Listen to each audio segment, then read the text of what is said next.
तेरा नाम क्या है? राही। तुझे किस अपराध में सजा हुई? चोरी की थी सरकार। चोरी? क्या चुराया था? अनाज की गठरी। कितना अनाज था? होगा 5-6 सेर। और सजा कितने दिन की है? साल भर की। तो तूने चोरी क्यों की थी? मजदूरी करती तब भी तो दिन भर में 3-4 आने पैसे मिल जाते। हमें मजदूरी नहीं मिलती सरकार। हमारी जाति मांगरोरी है। हम केवल मांगते खाते हैं। और भीख न मिले तो फिर चोरी करते हैं। उस दिन घर में खाने को नहीं था। बच्चे भूख से तड़प रहे थे। बाजार में बहुत देर तक मांगा। बोझा ढोने के लिए टोकरा लेकर भी बैठी रही, पर कुछ न मिला। सामने किसी का बच्चा रो रहा था। उसे देखकर मुझे अपने भूखे बच्चों की याद आ गई। वहीं पर किसी की अनाज की गठरी रखी हुई थी। उसे लेकर भागी ही थी कि पुलिस वाले ने पकड़ लिया। अनीता ने एक ठंडी सांस ली। बोली, फिर तूने कहा नहीं कि बच्चे भूखे थे इसलिए चोरी की? संभव है इस बात से मजिस्ट्रेट कम सजा देता। हम गरीबों की कोई नहीं सुनता सरकार। बच्चे आए थे कचहरी में। मैंने सब कुछ कहा, पर किसी ने नहीं सुना। राही ने कहा, अब तेरे बच्चे किसके पास हैं? उनका बाप है? अनीता ने पूछा। राही की आंखों में आंसू आ गए। वो बोली, उनका बाप मर गया है सरकार। जेल में उसे मारा था और वहीं अस्पताल में वो मर गया। अब बच्चों का कोई नहीं है। तो तेरे बच्चों का बाप भी जेल में ही मरा? वो क्यों जेल आया था? अनीता ने प्रश्न किया। उसे तो बिना कसूर के ही पकड़ लिया था सरकार। राही ने कहा, ताड़ी पीने को गया था। 2-4 दोस्त भाई उसके साथ थे। मेरे घर वाले का एक वक्त पुलिस वाले से झगड़ा हो गया था। उसी का बदला उसने लिया। 109 में उसका चालान करके साल भर की सजा दिलवा दी। वहीं वो मर गया। अनीता ने एक दीर्घ निश्वास के साथ कहा, अच्छा जा, अपना काम कर। राही चली गई। अनीता सत्याग्रह करके जेल आई थी। पहले उसे B क्लास दिया था, फिर उसके घर वालों ने लिखा पढ़ी करके उसे A क्लास दिलवा दिया। अनीता के सामने आज एक प्रश्न था। वो सोच रही थी कि देश की दरिद्रता और निरीह गरीबों के कष्टों को दूर करने का कोई उपाय नहीं है।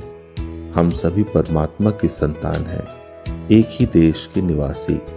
कम से कम हम सबको खाने पहनने का समान अधिकार तो है ही। फिर ये क्या बात है कि कुछ लोग तो बहुत आराम से रहते हैं और कुछ लोग पेट के अन्न के लिए चोरी करते हैं। उसके बाद विचारक की अदूरदर्शिता के कारण या सरकारी वकील के चातुर्यपूर्ण जिरह के कारण छोटे छोटे बच्चों की माताएं जेल भेज दी जाती हैं। उनके बच्चे भूखों मरने के लिए छोड़ दिए जाते हैं।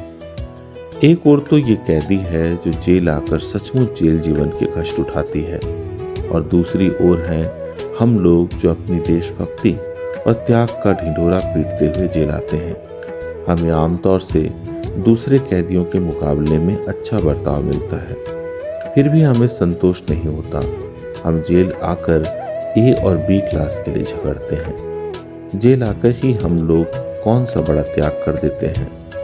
जेल में हमें कौन सा कष्ट रहता है, सिवाय इसके कि हमारे माथे पर नेतृत्व की सील लग जाती है।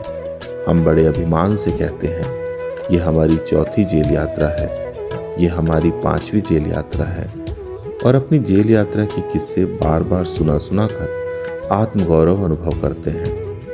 तात्पर्य यह है कि हम जितने बार जेल जा चुके होते हैं, उतनी ही सीढ़ी हम देशभक्ति और त्याग से दूसरों से ऊपर उठ जाते हैं, और इसके बल पर जेल से छूटने के बाद कांग्रेस को राज की सत्ता मिलते ही हम मिनिस्टर, स्थानीय संस्थाओं के मेंबर और क्या क्या हो जाते हैं।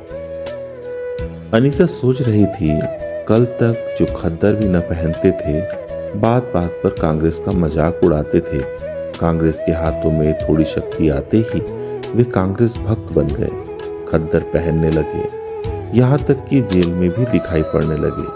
वास्तव में ये देशभक्ति है या सत्ता भक्ति? अनीता के विचारों का तांता लगा हुआ था। वो दार्शनिक हो रही थी। उसे अनुभव हुआ जैसे कोई भीतर ही भीतर उसे काट रहा हो। अनीता की विचारावली अनीता को ही खाए जा रही थी।